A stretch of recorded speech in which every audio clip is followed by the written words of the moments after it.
Assalamualaikum warahmatullahi wabarakatuh. Perkenalkan, nama saya Erna Finainita dengan NPM 211080033. Saya dari Prodi BKPI dan dari Fakultas Tarbiyah dan Perjuangan. Dosen pengampu Eka Putri Ramadhani MDZ. Baik, di sini saya akan menjelaskan tentang model bimbingan konseling ABK terhadap anak tunanetra. Baik, di sebelah saya ada siswa yang mengalami tunanetra. Untuk lebih selanjutnya saya akan menjelaskan lebih terdahulu apa itu tunanetra, yaitu seorang yang penglihatannya tidak bisa digunakan, sudah diperbaiki penglihatannya namun masih redup atau kurang daya normal, tapi penglihatannya masih bisa digunakan walau tidak jelas secara normal. Kemudian saya di sini akan mengidentifikasikan anak ABK tunanetra yang dialami oleh siswa di samping saya tersebut. Untuk mengidentifikasi tersebut yaitu adalah sebagai usaha orang tua, guru, atau pendidikan lainnya untuk mengetahui apakah seorang siswa di sebelah saya ini mengalami hambatan-hambatan apa saja atau kelainan dan penyimpangan fisik yang mempengaruhi perkembangan yang ada di dalam dirinya. Karakteristik yang ada di dalam tunanetra yaitu mengenal bentuk objek berbagai jarak, menghitung jari dari berbagai jarak, tidak mengenal tangan yang digerakkan. Selanjutnya saya akan mengidentifikasikan siswa di sebelah saya, yaitu saya ingin mengarahkan berbagai pertanyaan yang harus Anda jawab sebenarnya yang Anda alami. Pertanyaan itu ada jenis-jenis kebutuhan khusus. Apakah bentuk mata kanan dan kiri Anda berbeda? Tidak. Mata Anda juling? Tidak. Sering infeksi kepada mata? Tidak juga. Apakah gerakan mata yang tak beraturan dengan cepat? Iya, benar. Apakah mata sering merah, bengkak, dan berair? Tidak. Bola mata kering? Tidak. Sering timbul bintik-bintik di mata yang bergandung? Tidak. Terdapat kelainan di bagian mata? Iya.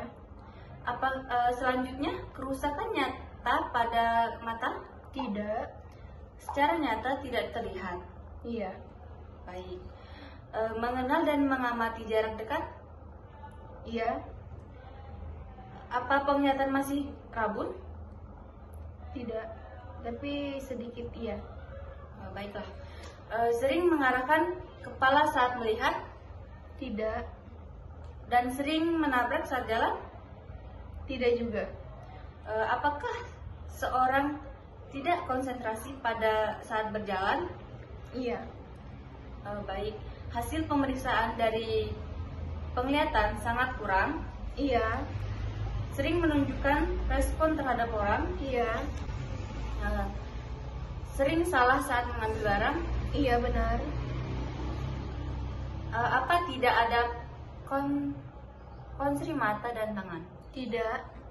Dapat mengkoordinasi cahaya yang datang? Iya. Terakhir, sering kesulitan berjalan ketika sendirian? Tidak juga. Oke, baiklah, sudah cukup untuk beberapa pertanyaan yang sudah dijawab oleh siswa di samping saya sekarang. Selanjutnya akan saya jelaskan asesmen yang terjadi pada siswa di samping dan hasil identifikasi dari pernyataan saya, dan jawablah. Gerak mata yang tak beraturan dengan cepat, terdapat kelainan di bagian mata, mengenal dan mengamati jarak dekat, penglihatan masih rabun, serta sering mengarahkan kepala saat melihat. Sering tidak konsentrasi saat berjalan. Hasil pemeriksaan dari penglihatan sangat kurang. Sering menunjukkan respon terhadap orang lain. Dan sering salah saat mengambil barang. Dan terakhir, dapat mengkoordinasi cahaya yang datang.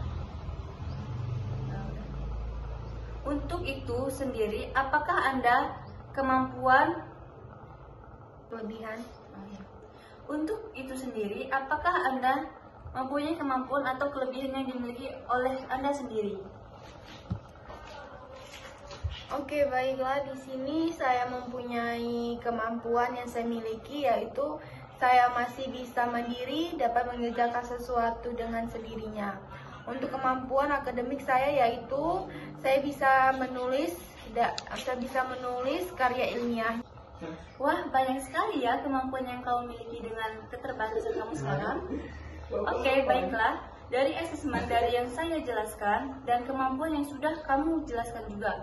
Di sini saya akan menjelaskan model bimbingan konseling untuk intervensi kepada ABK inklusi seperti kamu. Ini ada beberapa bentuk model yang bisa kamu ikuti atau kamu terapkan. Yang pertama itu ada bentuk layanan langsung, artinya instruksi infisian bekerja langsung. Dan kedua, bentuk layanan kerjasama, artinya instruksi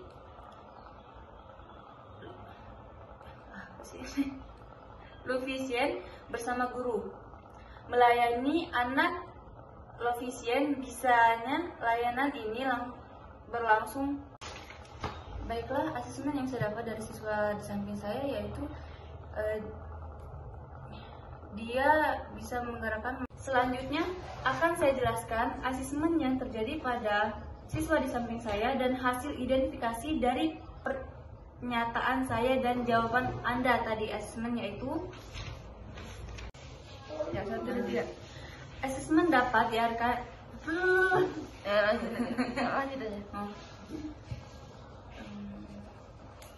Asesmen dapat diartikan sebagai proses mempertanyakan hal-hal yang berkaitan dengan kegiatan belajar siswa sebagai dasar agar kegiatan pembelajaran yang diberikan menjadi tepat dan sesuai dengan menjadi kebutuhan. Istilah lain yang hampir mirip dengan asesmen ialah evaluasi atau penilaian.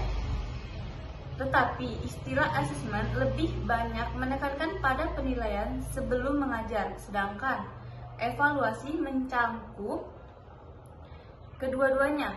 Asesmen juga dapat disamakan dengan analisis, tetapi analisis yang mempersiapkan tindakan.